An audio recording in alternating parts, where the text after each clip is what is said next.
This episode of the Breakthrough Success Podcast is brought to you by Jobber. Jobber is your business's command center. The easy-to-use app powers your sales, operations, and customer service all in one place. Go check them out at getjobber.com/breakthrough to receive 20% off your first 6 months. One of the most important skills you can develop as a business owner is selling. And the way that you sell people online is through effective copy. And we have a guest who specializes in how we can sell and persuade with love-based copy. She is a best-selling, award-winning fiction and nonfiction author. On the fiction side, she writes psychological thrillers, mystery, suspense books, and has a popular book blog. On the nonfiction side, she's written 5 books in the Love-Based Business series that share how to sell more with love and build a solid, profitable business on a foundation of love. In addition, she owns a copywriting and marketing company that has sold nearly $50 million worth of products and services. Our guest who joins us is none other than Michele PW. Michele, welcome to the show. Well, thank you so much for having me. I'm excited to be here. Michele, I'm so happy to have you on Breakthrough Success, and copywriting is just such an important skill. And to do it I'm interested in, love-based, like that's your style. And wonder if you could share with us what that comprises of and the difference between just like the love-based copy and just the regular approach. Perfect. So copywriting, we'll just start from the very beginning with copywriting. Which is nothing to do with putting a copyright on something and protecting your intellectual property. That's spelled differently. It's government, lawyers, other unpleasant things. So what we're talking about is copywriting, COPYWRITING, and that's writing for businesses. And then but there's specialties under copywriting. Copywriting is like everything. And so what I specialize in is something called direct response copy. And what direct response copy is, that's copy that's when the copy actually your prospects are directly responding to the piece of copy. So in other words, there's no salesperson. So there's nobody calling and making a sale online, although that can be part of it. But that's the people are directly responding to it. So not like I guess indirect response would be the reverse, like if a salesperson was going through a brochure or something.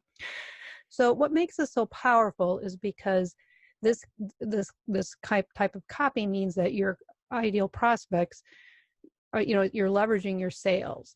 So your ideal prospects don't have to just be dealing with you. You can be using copy in order to create a bunch of little salespeople out there running around. So you don't have to do all the work yourself. So you're leveraging your sales, you're leveraging your marketing, you're leveraging your time.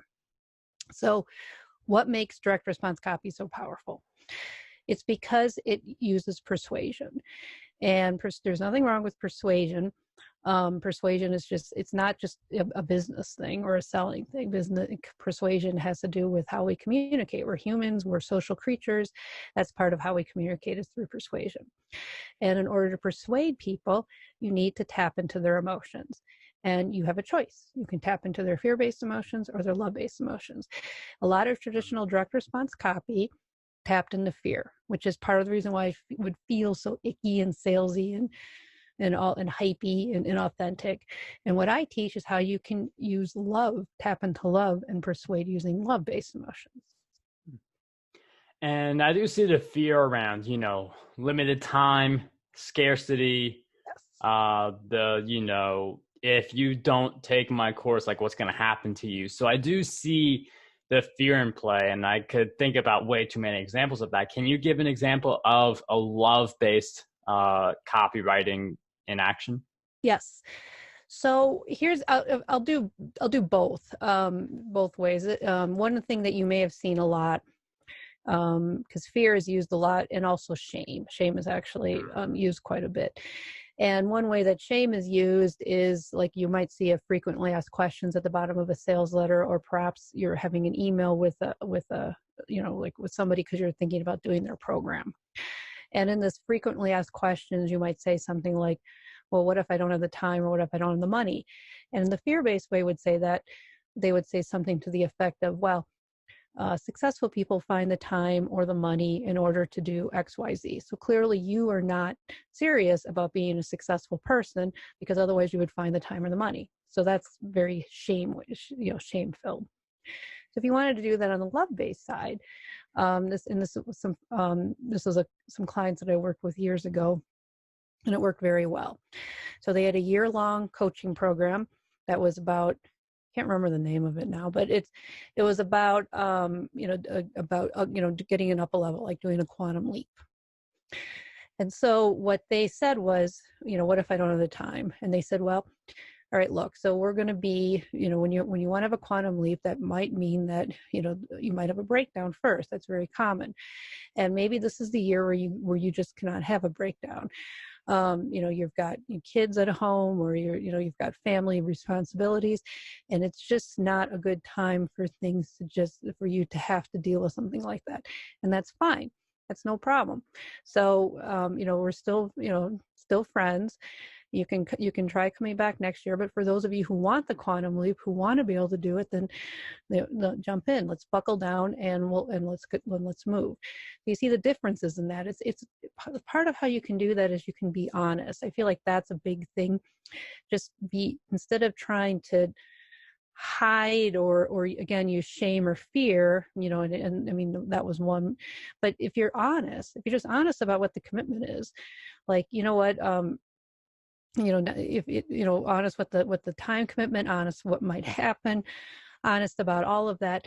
That's one of the ways that you can actually cut through and start persuading with love, because we're all adults, and if people feel like they have all the facts in front of them, they can make an informed decision. And that's part of what you want to do, is you want to have them stand in their own power and decide to come aboard, rather than you trying to pretend something is not the way it seems, in order to kind of trick them into coming on.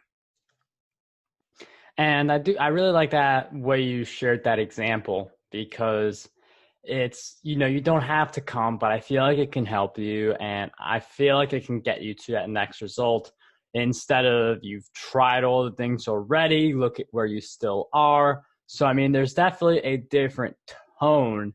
And the fear-based copy, I just see that around more. Like, how does the love-based copy, because I know you've done very well with the love-based copy. I'm just trying to think about, someone goes, have you had someone go from fear-based to love-based copy? And what was that like? So I will be honest, sometimes the bridge the transition's a little shaky. Because here's the thing, so when you use fear to sell, what typically happens, but not always, because there's plenty of times where it doesn't matter what you say, you don't make any sales, but a lot of times you will make a lot more initial sales when you use fear to sell. So, but what happens is that's just the initial sales. It's like the gross versus the net. Because what happens when you do use fear, you may sell more, but you end up, but then some of that gets clawed back, because you usually have a higher refund rate. You also usually have a lot of people who are not your perfect clients, and they either suck a lot of your team resources or your resources or whatever. And so it's more expensive to maintain this program. So there's hidden costs. And also you could have just people that are just extremely unhappy and say bad things about you. And so that's what happens with fear. So, but when you make the transition to love, what happens is, or what can happen, it doesn't always happen, but what can happen is that you have fewer initial sales. So for somebody who's used to that initial, the initial business model where they're kind of selling with fear, they're used to having a lot more and then seeing it shrink. But if they can, but in the love base, it's going to start lower, but it's not going to shrink as much. So if they can hold firm through the initial sales process and not kind of lose focus, eventually they're going to end up making more money and seeing their business grow versus, doing it the same way the other way. We have more great content coming up in this episode, but first we have a message from today's sponsor, Jobber.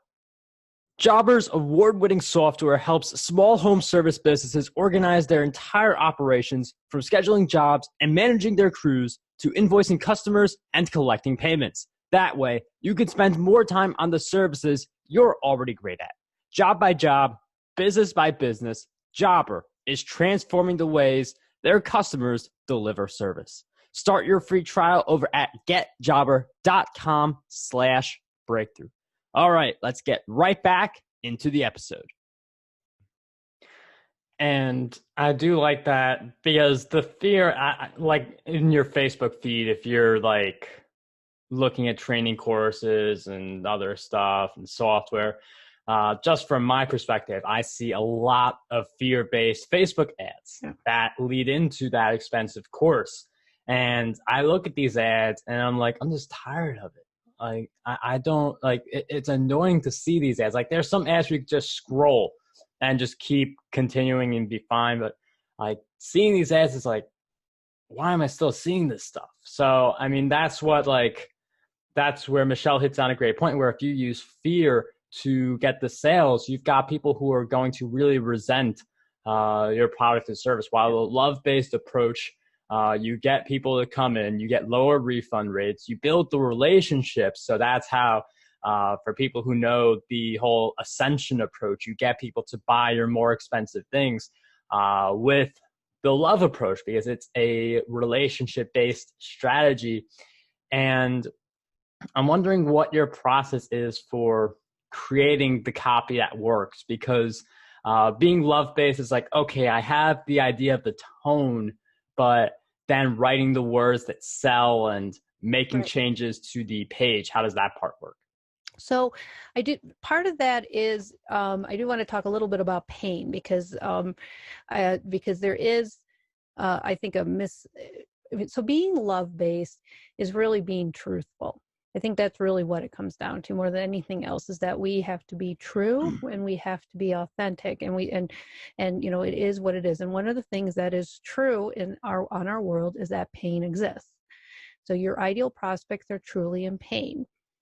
And there are people out there who are born and they can't feel pain, and they tend not to live very long, because pain is your body's way of letting you know that, like, you put your hand on a hot stove and you're burning the skin off, or you have an infection in your foot. So if you don't actually have, I mean, it's super unpleasant and horrible when it happens, but if we don't have that pain letting us know, our body can break down a lot faster. So pain is a part of life. Pain also helps us grow emotionally. It helps us grow spiritually. It's part of this physical life we're in. But what we don't have to do is suffer. And suffer, a lot of suffering happens in our head when we mix the fear-based emotion with the pain. And that's what fear-based copy does. So they twist it. There's there's a very famous way of writing copy, very simple formula, which is state the pain, agitate it, provide the solution. What I'm saying is that I do think we need to actually talk about the pain. I'm not talking, because what I also want to advocate is now I'm skipping it, but spiritual bypassing. So like I said, your ideal prospects out there are truly in pain and they truly need your solution. So the cure to this is to respectfully acknowledge their pain, because they want to feel heard and understood too. And when you try to walk by their pain or ignore it or push it away, that's bad too. And then don't agitate it. So that's where you don't get into the worry, the future spinning, or the worrying, or the anxiety, or twisting the knife, or making things worse than they are. It's kind of like, what's going on here. You can see this, instead of just focusing on the pain, that's what's going on, or the fear. Like right now we've got the coronavirus thing going on, and instead of just focusing on how bad everything is. And that's the thing. I mean, the news varies wildly to like, oh my God, we're all going to die. It's a zombie apocalypse, versus it's not so bad. But the thing is that, we will get out of this. We will recover. And so how can we stand in there and acknowledge that, yes, this is unprecedented times, without falling into the spinning of fear in order to sell a product. That's the key. So we're all grown-ups. We need to be honest. There is something going on, and we need to then also be, but we don't need to necessarily try to make things worse in order to get people to buy.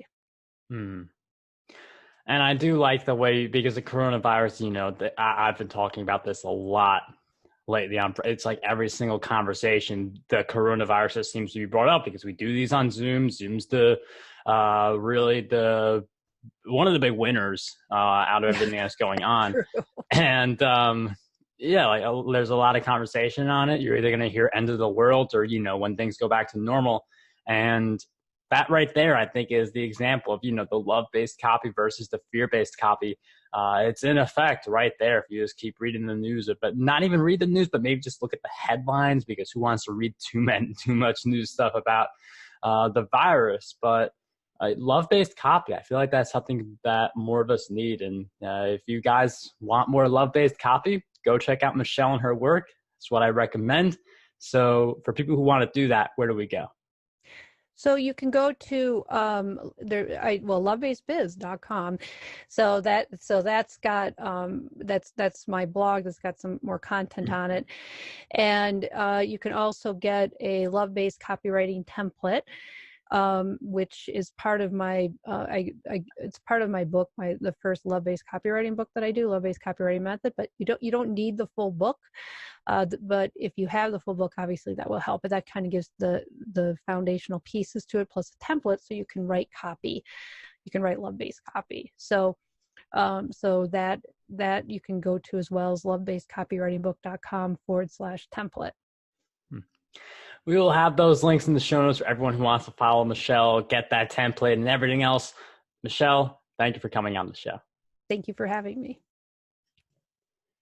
This episode of the Breakthrough Success Podcast was brought to you by Jobber. Jobber is your business's command center. The easy-to-use app powers your sales, operations, and customer service all in one place. Start a free trial or sign up today to receive 20% off your first 6 months. Find out more at getjobber.com/breakthrough.